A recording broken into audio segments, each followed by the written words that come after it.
Food and Beverage Magazine Live, bringing food and beverage to life with your hosts, James Beard Award winner Jennifer English and Food and Beverage Magazine publisher Michael Politz. Featuring leaders in the hospitality, branded food and beverage, and CPG industries, many of whom are Jennifer and Michael's friends in the business. For an informal and informative conversation where friends in the business share the latest intel, ideas, and best practices. Live, juicy inside scoop from the tastemakers, newsmakers, bread bakers, drink shakers, spoon lickers, clam diggers, farms, foodies, and friends of the food and beverage magazine world. Here are your hosts, Jennifer English and Michael Politz. Well, hello and welcome. This is Food and Beverage Magazine Live. I'm Jennifer English. I'm your editor at large, and today we're going to introduce you to one of our favorite new friends in the world of food and beverage and consumer packaged goods, the purview of Food and Beverage Magazine. And of course, our 14 million readers every month count on us to keep our finger on the pulse of what's new and exciting in our industry. And yes, there's been a COVID, and yes, there's been an issue, but we are really emerging from this, experiencing the silver linings all around us. Inspiration abounds. And if you've lost your gig and you're looking for your next gig, you're looking for your next inspiration, side hustle or main gig, your pivot, your adaptation, whatever you want to call it, look no further. We have friends who are going to continue to come and visit with us, both on our Clubhouse Food and Beverage Magazine room and on Instagram, on Facebook Live. We've got a Facebook Clubhouse, and we're doing everything we can to unite and connect and align everybody in order to get through this together. Today, one of our favorite condiments. It's a new condiment, and maybe I'm wrong in calling it a condiment. Maybe it's merely the spices, but it's a spice like you've never seen before. So, is it a paste? Is it a condiment? Is it a hot sauce? I think we have to turn to its creator, Tessa Lowe, who is joining us now live from her test kitchens in Seattle, Washington, in the Pacific Northwest, where warm flavors are welcome on a cold day. But these are the soulful flavors of the sun. Look no further.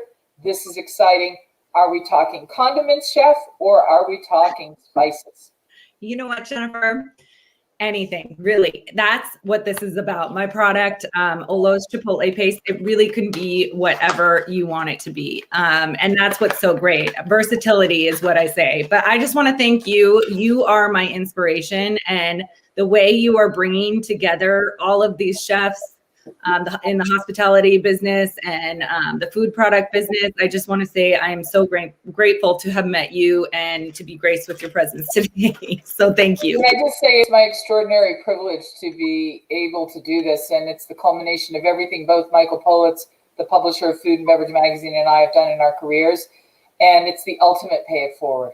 Oh, I can't even tell you how many people you are helping. It's just incredible to watch and see because it's such a hard time. And I think you made a point in the beginning that right now is the time to pivot if you haven't already. And I think a lot of people are especially chefs, are realizing that, maybe that special sauce, maybe that, the perfect product that everybody wants to see on the shelves, now is your time. And I just want to say, yes. Do it. If you have that special product, I will be your inspiration. If you need somebody to just give you a little shove in that direction, I will be that for you, and Jennifer and Michael as well. They have just been an incredible asset. So I just wanted to say thank you. Let's talk about Olo Foods. And was Olo Foods your main hustle, or did it start as a side hustle?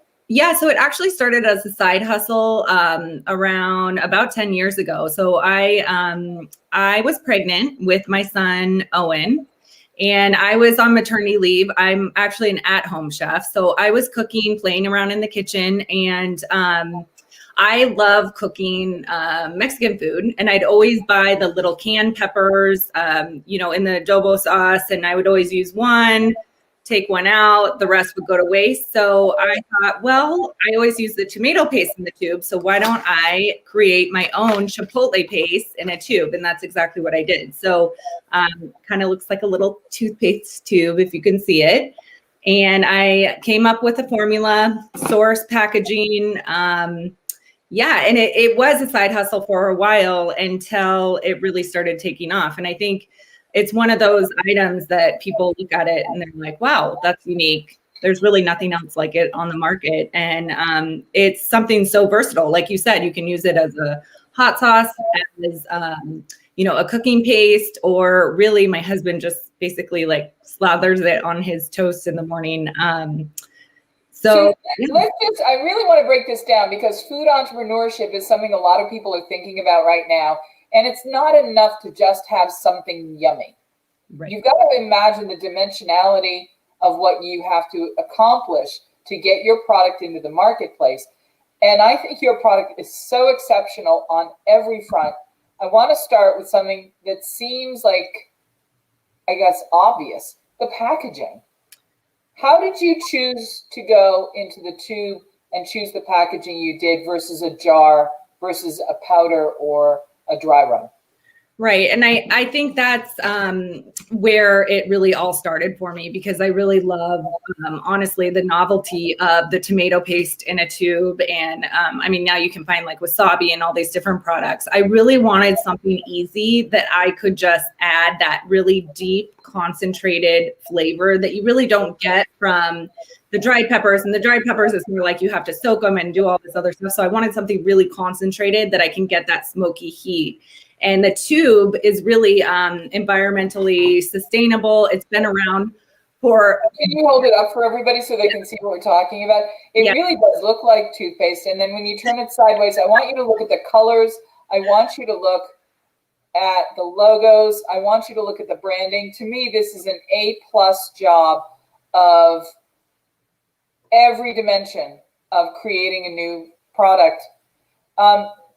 Talk about the decisions that you made. Can you turn the tube itself horizontally so we can see and read? No, if you turn it sideways, so go like that. There you go. Everything see it on both sides. So it says all natural chipotles with a delicate, sweet, smoky flavor. Yep. Hey, look who's here! The publisher of Food and Beverage Magazine, Michael Politz, is here.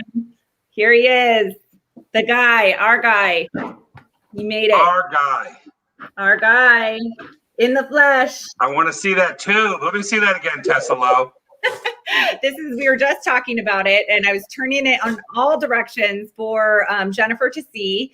And that was intentional. The way that it sits on the shelf really is obviously in the box. So retailers, this is an important point of consideration if you're creating a product, is to make sure it can be placed in different ways, because when it gets put on a shelf, you never know what's going to happen. So we intentionally put the branding this way in case. I love it. It's brilliant. You can read it in this direction in case this is less common, but in case it goes horizontal. And really, that was very intentional the way we did it. And I wanted the white and red so it really stand out, and it does. It stands out on the shelf. And do you have a background in consumer packaged goods package design? Are you a graphic designer? Are you an artist? No, I'm not an artist. I am. Are you a hairstylist? Because your hair looks terrific. Doesn't it look fabulous? Anything else? All right, I'm out of here. I'm done with this conversation. I just wanted to see those tubes. Michael, no, don't leave us. My background is not in packaging and consumer goods. I am, I think, a natural born entrepreneur and really a problem solver. And that's why I created this product. I saw a problem. I love cooking, and I identified that problem, and it's about execution. Like you said, I mean, you can have a great idea and everybody loves it, but it's like taking those steps to actually execute and do it. And that's what I really love. I love all of that. I want to talk about the product in the tube because you've got two versions of essentially a sort of chili powdered paste. Mm-hmm. And I'm very curious because you keep talking about the concentration of it. Would you talk about on the chipotle, for instance, and a chipotle? Remind people what a chipotle is, and how many chilies are in the tube? So with our chipotle pepper is a smoked jalapeno. So we use there's many different types of chipotle peppers. We use a red variety. So our paste is actually red, and the flavor of chipotle varies from region to region. And you can really get a different taste depending on where the peppers are grown. And I have tried many different peppers from different regions of Mexico, and I found one that has that layer. It's almost like it tastes like there is that adobo. If you've had chipotles in adobo, it has that layer of different spices, acidity. We only used these types of peppers grown in a particular area of Mexico because it brings in some of those layered taste in, and all we're using is just the smoked chipotles. Sometimes you'll taste some dried chipotle peppers and there's not a lot of dimension there. And what I really wanted to come through was that layered, smoky yet deep flavor, which is hard. You kind of have to try it to understand. It kind of. Can you show us what this looks like? Yes, of course. I love that your husband just puts it on. I know. He just uses it on toast. I know. He's like, people use all sorts of weird things. So basically, yeah, this is the tube, and I'm just squeezing. So the most popular. Look how dark and rich that is. Yeah, so it's dark red. It's coming through a little darker on the screen. It looks more brown, but it is red. And the most popular use for our paste is mixed with like a veganaise or a mayonnaise for like a chipotle aioli in like chilies. That's the most common way that I've seen it used. Just to add that like layer of smokiness in an easy, convenient way. So, and by the way, now that you're taking a product that never existed before and putting it in the hands of cooks and chefs, can you imagine what people are going to come up with? Oh my gosh. Have you started to see the inspirations that flow out of the tube in people's hands and kitchens? Oh, it's just incredible. Things that I've never seen, like with sweet and savory. Some of the sweets that I've seen, it just blows me away. And I think I love that. And I love, now we were talking about on one of our clubhouse meetings, just how people are getting into the kitchen. And I think products like this allow people that access to say, okay, now I have the tools to use to go into the kitchen and cook. Whereas before, it wasn't as much of a priority. Right. Let's talk about your other paste, because traditionally this kind of paste was sold as a paste, and now it's found in both the dry powdered form and the paste form. But you've done something unusual with yours that takes it into the realm of accessibility and versatility, as opposed to what people might have known this to be before. What else have you made? So we also have an organic harissa paste in a tube, and this product, there are a lot of very authentic harissa paste on the market. Ours, I believe, is the only certified organic product out there. And this I use in this product, we formulated it with I think you'll notice actually the color difference. We use a very bright red jalapeno, which isn't traditional in a sense, but it again brings that depth of flavor to your cooking. If anybody is looking at that harissa paste and thinking the same thing I am, which is 2 tablespoons of good olive oil, that paste, create this rub the exterior skin side of a skin-on, bone-in, split kosher turkey breast, 400 degrees in the oven, 1 hour, you're done, and you've got the juiciest, most flavorful sandwiches for a week of dining and lunches. That is something that I do regularly, and I've had to make my own harissa paste with a powder because every other one of the harissa pastes I found were just too hot. Yeah, this has a nice mellow flavor. It is on the warmer side, but yes, I just wrote exactly what you just said down.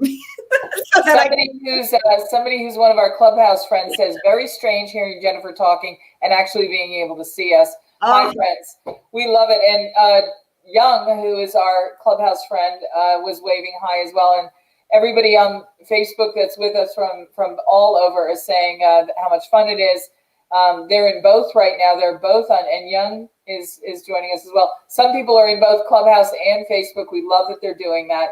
We're saying hello to all of our Clubhouse friends. This is also going to be archived. But I want to talk about one or two quick ways that you give us about using these products to literally have a transformative effect immediately in cuisine.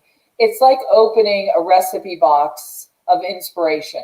And I know you've done a really great job on your Instagram. Can we just show your Instagram for inspiration to share with the audience? I would love that. And you know, I have to give credit to so many incredible chefs on this. What is that first dish wow, what is that? The vegan Tex-Mex chili. Nope, that has meat. Never mind. That one's our meat one. Yeah, like delicious. I cannot tell you. Are those pinto beans? Yes, those are. And again, a lot of these are contributions from my community, which I can't even tell you how amazing, how much support we've had from different bloggers. I mean, we've had skinny. They just love your product. Oh yeah. Like people just find it and love it. And like you said, it's like this culinary adventure where people are at a friend's house and they come in and they'll find our product, at a friend's house in the fridge. And oh, wow. Oh yeah. Actually, I think my sister made that. What is it? It looks delicious. Like I could eat that right now. I'm so starving. Oh my God. She is amazing. So she makes all these vegan bowls, and I'm pretty sure she used the pepita, what are those called? The pepita? The pepita, the pumpkin seeds, the toasted pumpkin seeds for a very nutty, crunchy effect. She does that. And then she'll use field roast. I know she loves field roast and the butternut squash. She's a big fan of any type of squash in there. She's an amazing chef and manages most of this page and is vegan, which I love. When you are using a product like chipotle peppers and you're vegan, it kind of gives you that, like, if you ever miss that like smoky bacon taste, she loves using it for that reason, just because it can get a little. Can I tell you right now, I've been thinking of all the ways to use this, and I want to throw in my pulsing food processor, cashews, the chipotle paste, and some fresh mint. Oh. I want to make like a chipotle mint pesto. Oh my God, I'm starving. That sounds amazing. That sound yummy to go with some anything right now? I love that. Oh, wow, tacos. Yes, fish tacos. I mean, that's again with the aioli or rubbed onto any type of fish. This is from one of our friends, the Paleo Chef's Table, who I love. This is like fish tacos. I mean, who doesn't love fish tacos? I love, and the other thing I'm going to say is mixing just some traditional mayonnaise and traditional lemon with your chipotle into a mix that we'd put on the exterior skin of a beautiful fillet of salmon, and then a sprinkle of brown sugar over that, roasted again, 400 degrees, about 8 to 10 minutes. These are grab a pencil recipes because that's what you're inspiring me to share. Oh, I wish you were just in my ear, in my kitchen all the time. But you're in the Pacific Northwest where the salmon fly through the air. So, I mean, that's an easy one. It's an easy one. What is this? Yeah, so she made this is Dizzy Cook, who's another one of my friends, and she was using, we have a line of organic chickpea pasta, and so here she used a pumpkin puree to make a pasta, a sauce for our chickpea pasta. And I know she chipotle chickpea hummus. Oh my God, yes. That is like my dream. And I do that. Have you had I don't know if you probably don't have a PCC, but there's like a pomegranate harissa or walnut, it's not some type of sauce, like pomegranate walnut, and then with the harissa.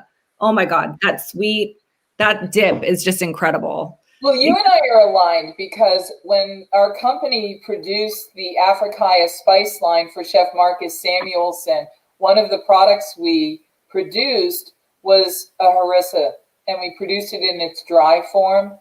And what it allowed you to do was modulate the heat because it was a powder. So depending on what you were adding it to, whether it was an oil, or like an olive oil or a mayonnaise, you could really control how it became a paste. I even played around with coconut oil at the time. And it just really gives you that variability of that intensity. And the produced ones generally were always a little too hot for me for that reason. It was a very loud volume of the harissa heat, which was always more difficult to me to modulate in the recipes that I was doing. But yours is perfect. Yeah, I love that. I can't say enough about how proud we are to have this beautiful affiliation. Will you come back and cook with us here in the future? Oh my God, I would be honored. I would be absolutely honored. And I would love any chefs out there that are thinking about creating a product. I'm available. I'm here to help in any way to source packaging, answer questions. It's what I love. So I'm just so inspired by this group. And would you do me the favor of sharing with us the name of the company and where it's distributed so people can get their hands on it? The paste. So you can find it on Amazon, on our website. We have national distribution. So you can find it at like Sur La Table. You can find it at Whole Foods, some of the Whole Foods in the Southwest. We're in Safeways. So it's pretty common. We're in normally you'll find our paste in the Hispanic section, normally on the top aisle. So you'll see it, hopefully. Well, we are looking forward to cooking with you and Tessa Lowe, founder and president of Olo Foods, and these beautiful pastes. Thank you so much. Thank you, Jennifer. It's been an honor. Thank you. Cheers. Whether you are thinking about becoming a restaurateur or you are already in the business, Michael Politz has written a must-read, the Food and Beverage Magazine's Guide to Restaurant Success. Pick up your copy today at Barnes & Noble, Amazon, Books A Million, or wherever fine books are sold. Need a push getting your spirits, wine, or beverage brand into the hands of consumers? Interested in winning medals like a Double Gold Award? Proof Awards 2020, the ultimate beverage competition, can help jumpstart your brand into the hands of beverage buyers. Enter the Proof Awards. Be a part of the Proof Awards marketing campaign with our partner, Food and Beverage Magazine. All of our judges are buyers, and that's what sets our awards program apart from the others. Our judges head the beverage programs for restaurants, bars, nightclubs, casinos, liquor stores, big box retail, and national wine and spirits distributors. Your brand will be tasted by buyers from more than 15 states across the U.S. We have hundreds of categories to choose from at www.proofawards.com. Be seen by 12 million readers with our partner, Food and Beverage Magazine. Get tasted and rated by buyers. The 2020 Proof Awards competition is open for spirits, wine, and beverage brands today. Proof Awards 2020, moving brands into the marketplace. www.proofawards.com.